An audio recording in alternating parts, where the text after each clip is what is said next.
थाप, ये तो चाट है इसकी, चाट और ये थाप। तो ये दोनों सुर, मतलब दोनों सुर बराबर होने चाहिए दोनों के। थाप चाट बराबर बोलनी चाहिए। असली क्वालिटी ये होती है तबले की। और ये देखिए कितना खुला बोल रहा तबला।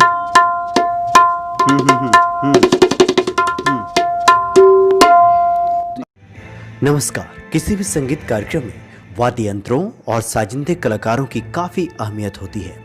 इन वाद्य यंत्रों में तबले का भी काफ़ी महत्व है, काफ़ी अहमियत है। इसके बगैर महफिल में जान नहीं आती। आज हम आपको एक ऐसे तबला बनाने वाले शख्सियत से मुलाकात कराते हैं जिनके तबले पर देश विदेश के सभी उस्तादों ने हाथ आजमाया है, और शायद ही कोई मशहूर तबला वादक ऐसा होगा जिसने इनके बनाए तबले को ना बजाया हो। चलिए आज हम मिलाते हैं आपको ऐसे ही शख्सियत से। चूँकि गुल्लू भाई के बनाए हुए तबले, चूँकि ये तबला बनाते हैं, इनके बनाए हुए तबले पूरे विश्व में जाते हैं, और कोई भी ऐसा मतलब मशहूर महत्वपूर्ण तबला वादक ऐसा नहीं है जिसने इनके तबले पे हाथ ना आजमाया हो, उस तबले को ना बजाया हो। स्वागत है आपका गुल्लू भाई। नमस्कार जी, मैं बड़ा खुशनसीब हूँ कि आज हमारी कला को पूरी दुनिया में जाना जा रहा है। मैं उन सभी लोगों का आभारी हूँ जो लोग हमारी कला से और हमसे प्यार करते हैं। जी जी। और मैं जितने भी बजाने वाले हैं, आज मैं बजाने वालों की बदौलत यहाँ तक इस मुकाम से तलक पहुँचा हूँ। तो मैं जितने भी मेरे दोस्त बजाने वाले, मैं सबका बहुत तहे दिल से शुक्रिया अदा करता हूँ, क्योंकि आज जो गुल्लू का नाम पूरी दुनिया में जो हो रहा है सिर्फ उन्हीं की बदौलत हो रहा है। बिल्कुल। तो गुल्लू भाई के बारे में हम पूरी जानकारी लेंगे, लेकिन सबसे पहले हम बताएं कि फिलहाल हम लोग दिल्ली के, ये पटेल नगर के इलाका है ना? नहीं, ये तिलक नगर का सर। ये तिलक नगर। Yes sir. अब अपना जरा मुकाम बता दें, हम लोग कहाँ पे खड़े हैं? ये सर तिलक नगर में रघुवीर नगर जगह है, और उसमें टीसी कैंप है 4.5 गज, ये उस जगह में है। अब्दुल नईम जी, पहले आपके बारे में हम जानना चाहेंगे कि आप कितने दिनों से आए इस पेशे में? सर मैं 10-11 साल का था जब से मैं यही काम कर रहा हूँ। मेरी पढ़ाई लिखाई एजुकेशन जो भी है वो सिर्फ संगीत के लिए अर्पण है, और संगीत का ही काम करता हूँ मैं। सिर्फ मैं अनएजुकेटेड बंदा हूँ, लेकिन मैं जो भी मेरी एजुकेशन है जो भी है वो सिर्फ मेरी मेकिंग में है। तो पुश्तैनी आपका काम है या फिर कैसे सीखा? एक्चुअली क्या है, मेरा जो है, मेरा पुश्तैनी गाना बजाने का ज़रूर है, लेकिन वो अलग फील्ड है।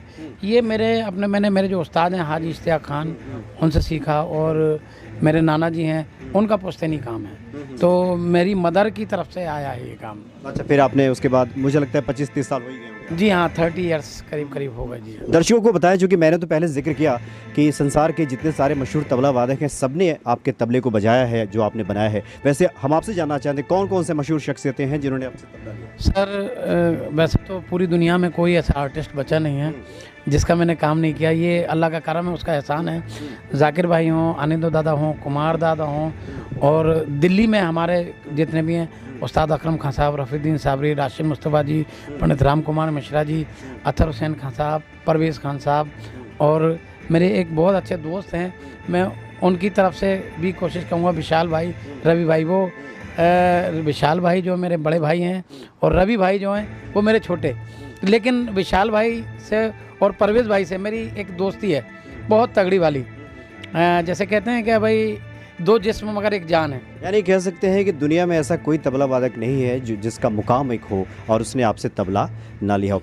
थोड़ा सा हम जानना चाहेंगे कि ये अलग अलग किस्म के तबले यहाँ पे दिखाई दे रहे हैं, क्या अलग अलग जैसे नए लोगों के लिए हम जानना चाहते हैं, या अलग अलग इसका रूप है, या फिर एक ही तरह के सारे तबले? सर एक्चुअली क्या, मेरी थोड़ी सी एक अपनी हॉबी रही है, क्या एक स्ट्रगल हो तो मैं स्ट्रगल को भी प्रोफेशनल देने की कोशिश करता हूँ, क्योंकि जब तक हम उसे अच्छी चीज़ नहीं देंगे तो हमारी अच्छाई का पता कैसे चलेगा। तो मैं ये चाहता हूँ, चाहे मेरे पास प्रोफेशनल तो वो खुद अपने बैठ के काम करा लेंगे, लेकिन जो बिगनर्स आएगा मैं उससे बहुत बेहतर से बेहतर फाइन क्वालिटी देना चाहता हूँ। तो बस यही। तो उसमें मतलब फाइन क्वालिटी के साथ साथ क्या इसमें कीमतों में फ़र्क होता है? या सपोज कीजिए कि कोई नया आदमी आपसे तबला लेने आए तो उसको क्या सजेस्ट करते हैं? सर मैं तो यही कहूँगा वो कॉपर या ब्रास ले, और वो लॉन्ग टाइम के नहीं होता है। तो डिफरेंट प्राइस होते हैं इसमें भी, लेकिन कोई में अगर मेरे पास अगर ऐसा आ जाता है कि गरीब है तो मैं उससे फिर प्राइस की बात नहीं करता। उससे ये कहता हूँ आप सीखो, जो आपके पास है वो दे दो, क्योंकि मैंने भी जो ना बड़ी उससे काम सीखा है, तो सदा दिन तो बहुत संघर्षों से आप। Yes yes yes. अच्छा बताएं कि कोई बिगिनर्स आए तबला लेने तो मिनिमम आपके पास कितने में तबला मिल जाएगा? 8 साढ़े 8 हज़ार तक शुरू हो जाता है। Yes sir. और मैक्सिमम अगर हम ऊपर जाएं तो मैक्सिमम 25-30 हज़ार। 25-30 हज़ार तक बढ़िया तबला आ जाता है। जी जी जी जी। अच्छा ये बताएं कि आपके बनाए हुए तबले से काफ़ी लोगों ने तो मुकाम हासिल कर लिया, काफ़ी उनका नाम भी है, हालांकि नाम तो आपका भी है, लेकिन आम आदमी उतना परिचित नहीं है जितना कि जैसे आपने जिक्र किया परवेज़ हुसैन साहब हैं या भारत के जितने सारे तबला वादक हैं। क्या लगता है आपको, यानी वो पूछ मिली नहीं या फिर देश विदेश का आपने दौरा किया, अगर किया तो किस रूप में किया? सर जितने मेरे आर्टिस्ट भाई हैं उन्होंने मुझे सबसे ज़्यादा सपोर्ट किया है, मैं उनका तहे दिल से फिर दोबारा शुक्रिया अदा करता हूँ। एक्चुअली क्या है, मैंने जो दुनिया के इतनी कंट्रियों में ट्रेवलिंग की है तो आर्टिस्टों ने बुलाया है मुझको, मुझे कोई भी भारत सरकार की तरफ से एक सपोर्ट नहीं मिली जिससे होनी चाहिए, क्योंकि ये हमारा काम जो है ये फ़ाइन आर्ट्स का काम है और ये फ़ाइन आर्ट्स बड़े चंद लोग अब हिंदुस्तान में कर रहे हैं। तो मैं ये चाहता हूँ हमारी गवर्नमेंट भी हमारे इस काम को सहयोग दे और हमारे जो इतने कारीगर भाई हैं उन लोगों को सपोर्ट करे, उन लोगों के लिए कोई ऐसी स्कीम लेकर के आए जो जिन पे घर नहीं है। हमारे बहुत से ऐसे कारीगर हैं जिनके पास बेचारों पे अपने मकान नहीं है और बच्चों के लिए एजुकेशन के लिए कोई भी एक फैसिलिटी नहीं है कि भाई आप ये हिंदुस्तान का फ़ाइन आर्ट्स, और ये तबला एक वाहिद ऐसा इंस्ट्रूमेंट है जो हिंदुस्तान के अलावा बढ़िया कहीं नहीं बनता।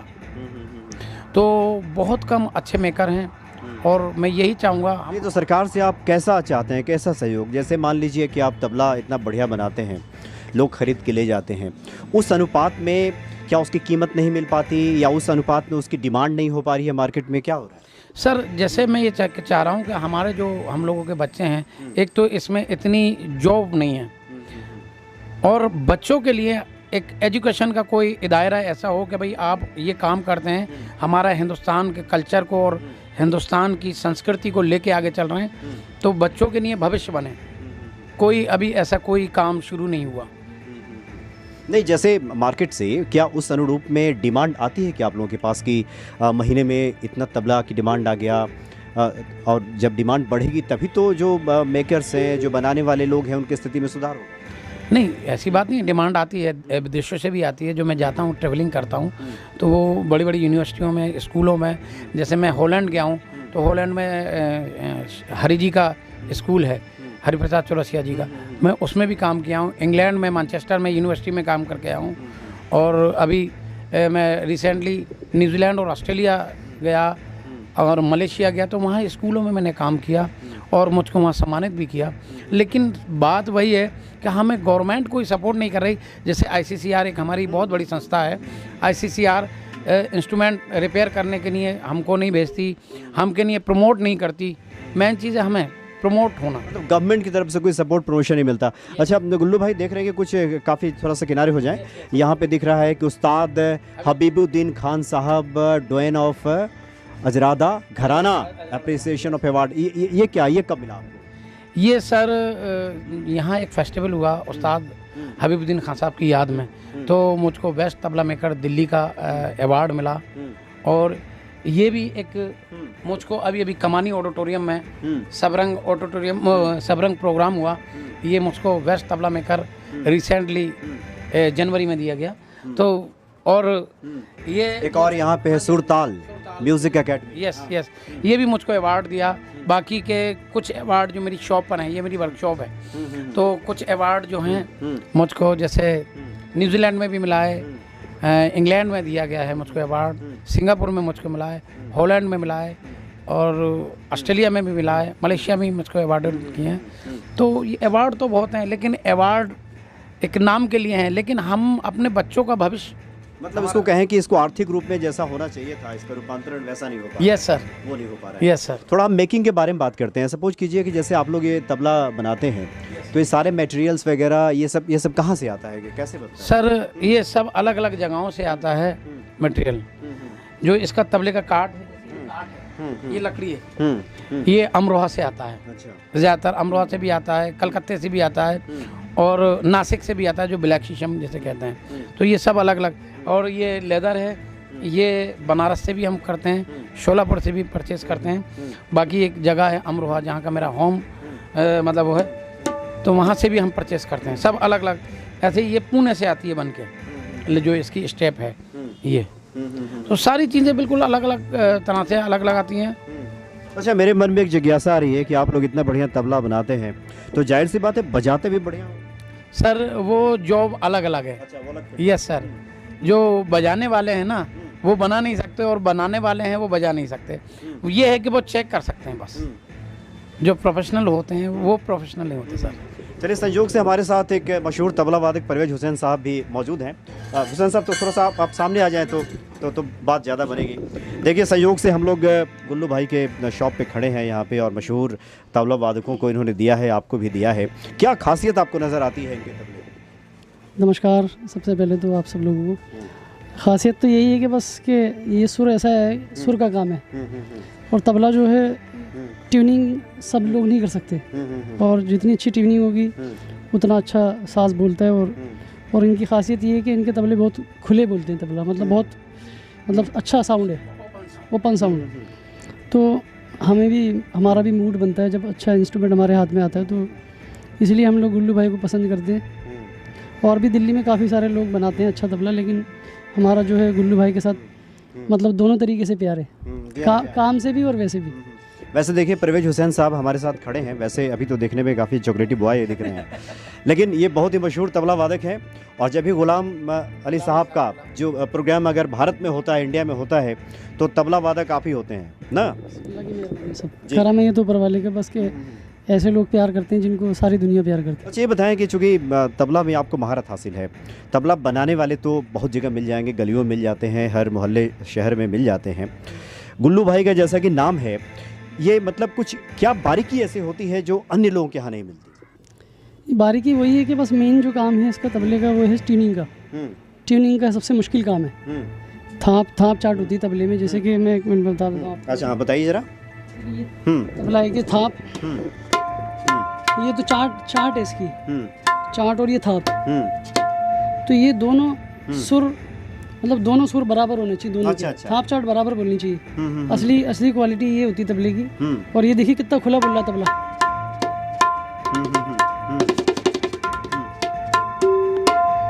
मतलब आम आदमी के लिए समझने के लिए मैं कहूँ तो इनके बनाए हुए जो तबले हैं वो सुर ताल में ज़्यादा होते हैं। हाँ जी, मतलब सुर में ये करते हैं, ताल में हम करते हैं। अच्छा, सुर में ये करते हैं, ताल में आप करते हैं। मतलब आप लोगों के समझने के लिए ये खासियत उनकी। एक और यहाँ पे ढोलक प्लेयर मुझे दिख रहे थे ना, विशाल जी जरा एक मिनट आप आएंगे। हम सब लोग आज तबला बनवाने के लिए। अच्छा, ये संजोग ऐसा है कि जब मैं यहाँ पे आया तो ये सभी मशहूर तबला वादक, ये मशहूर विशाल जी आपका नाम है, ये दिल्ली के बहुत मशहूर तबला प्लेयर और एंड रिदम प्लेयर हैं ये। रिदम प्लेयर, हाँ यस। कुछ और गुल्लू भाई की खासियत आप बताना चाहें?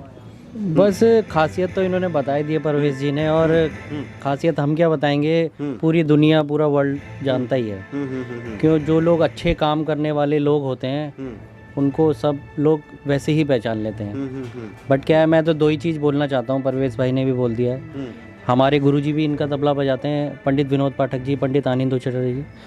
तो वो सब इनको पर्सनली प्यार भी करते हैं, क्योंकि इनकी एक बहुत अच्छी खासियत ये है कि बहुत रिस्पेक्ट करते हैं सबकी, बहुत प्यार करते हैं। इसलिए इनको आशीर्वाद है, दुआएं हैं इनको, क्योंकि ये दुआओं का काम है। और इतने सारे बनाने वाले लोग हैं, पर जो क्वालिटी है वो समझ नहीं पाते वो लोग।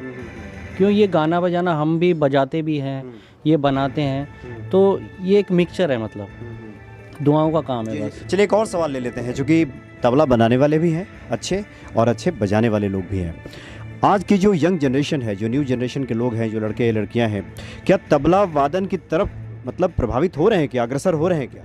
सर, तबला एक ऐसी फील्ड है जो हमारे म्यूज़िक पूरे वर्ल्ड का उसका एक थंब माना जाता है। तो तबले की तरफ बहुत काफ़ी कुछ आकर्षित हो रहा है, लेकिन ये जो मेकिंग की कला है ये डाउन होती चली जा रही है। जो मैंने बताया, आर्थिक स्थिति और एजुकेशन प्रॉब्लम, तो लोगों को हमारी गवर्नमेंट की तरफ से एक ऐसा होना चाहिए कि जो बेचारे गरीब तबला मेकर हैं, जो मेरे पास भी काफ़ी लोग हैं, उन लोगों को जिन पे मकान नहीं है, मकान गवर्नमेंट दे। और इस कला की क्षेत्र में, क्योंकि ये ललित कला में आती है, फाइन आर्ट्स है, इस फाइन आर्ट्स को थोड़ा सा प्रोत्साहित करें। जी हाँ जी हाँ, मतलब अच्छा तबला बनेगा ही नहीं तो लोग बजाएंगे कैसे? बिल्कुल सही कह रहे हैं। कुछ मेकर्स से हम बात की जो लोग छोटे भाई हैं यूनुस भाई। अच्छा जी जी, जरा बताइए आप ये जी नमस्कार, क्या नाम बताया आपने? मेरा मोहम्मद यूनुस। मोहम्मद यूनुस जी, ये अभी आप ये तबला छोटा वाला बना रहे हैं, इसको क्या बोलते हैं? इसको ये तबला है, इसमें स्याही भरी जा रही है।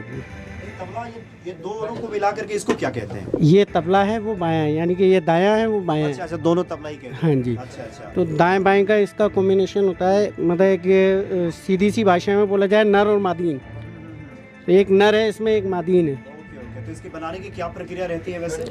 ये पहले तो जिस तरीके से ये मोइन भाई, ये उठाना, तबला उठाओ इधर, 1 मिनट। आप इधर ही कैमरा। हाँ। पहले तो इस तरीके से इसको एक खाल होती है, उसको हम साइज से नापते हैं। नापने के बाद उसको काटते हैं, फिर उसको इस तरीके से सिलाई करते हैं। उसके बाद हम गजरा इसका तैयार करते हैं। गुंदा हुआ तबला उठाइए बाहर से। वो गजरा तैयार होने के बाद फिर इसमें ये बद्दी डलती है, उसके बाद ये स्याही होती है। उसके आखिर में जाके ये जब स्याही से पहले ये इस तरीके का होता है, ये गुंदाई पे ये आ जाएगा। तो इसकी ये सारी प्रक्रिया यहाँ से चालू होती है और यहाँ इसकी शुरू ख़त्म होती है। एंड होता है उसका जवारी पे, ट्यूनिंग पे। इसका एंड यहाँ जाके होता है। जी हाँ जी हाँ, तब जाकर के कंप्लीट ये जब जाकर ये एक तबला कंप्लीट होता है। तो आप भी अपने बड़े भाई साहब के साथ शुरू से? जी, मैंने बड़े भाई से ही काम सीखा है और बचपन से भाई के साथ ही हूँ। अच्छा, लगातार आप भी डटे हुए हैं। जी कुछ ये सर एक हाँ अच्छा जी जी, आप बताइए आपका नाम क्या है?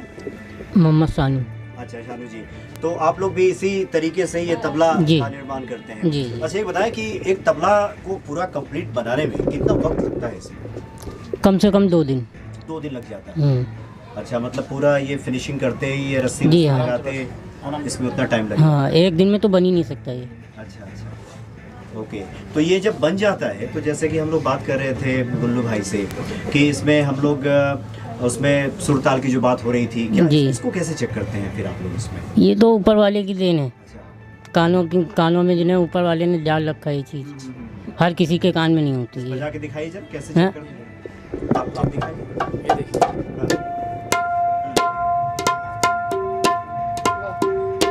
अलग अलग डिफरेंट सुर के होते हैं। ये नीचे सुर को उतारना था। अच्छा, ये तो बराबर वाला ये सब अलग अलग सुर के होते हैं। जैसे ये है,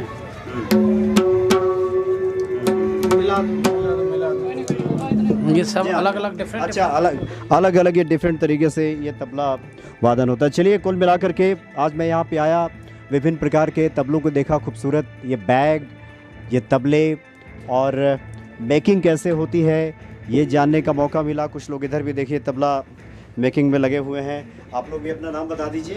इब्राहिम जी। और आपका नाम क्या हुआ? मोनू जी। आप लोग भी मतलब भी लगातार डटे रहते हैं तबला बनाने में। चलिए, बहुत अच्छी बात है। तो कुल मिलाकर के जैसा कि गुल्लू भाई कह रहे हैं कि कम से कम सरकार को इस ललित कला को बढ़ावा देने के लिए ध्यान देना चाहिए। और निश्चित तौर पे ये सभी एक तरह से नींव के पत्थर ही हैं। नींव के पत्थर का मतलब कि पूरी इमारत इन्हीं के बल पे खड़ी रहती है, लेकिन नींव के पत्थर पे लोगों का ध्यान अक्सर कम ही जाता है। और शायद इस क्षेत्र में भी ऐसा ही हो रहा है, इसलिए आवश्यकता है सरकार को भी कि इस पर ध्यान दे। नमस्कार। अगर आपको हमारा वीडियो पसंद आया हो तो इसे लाइक करें, हमारे चैनल को सब्सक्राइब करें और बेल आइकॉन दबाना ना भूलें ताकि आप तक हमारे वीडियो की नोटिफिकेशन पहुंचती रहे। आप अपना सुझाव हमें कमेंट बॉक्स में दे सकते हैं। हमारे साथ जुड़ने के लिए शुक्रिया।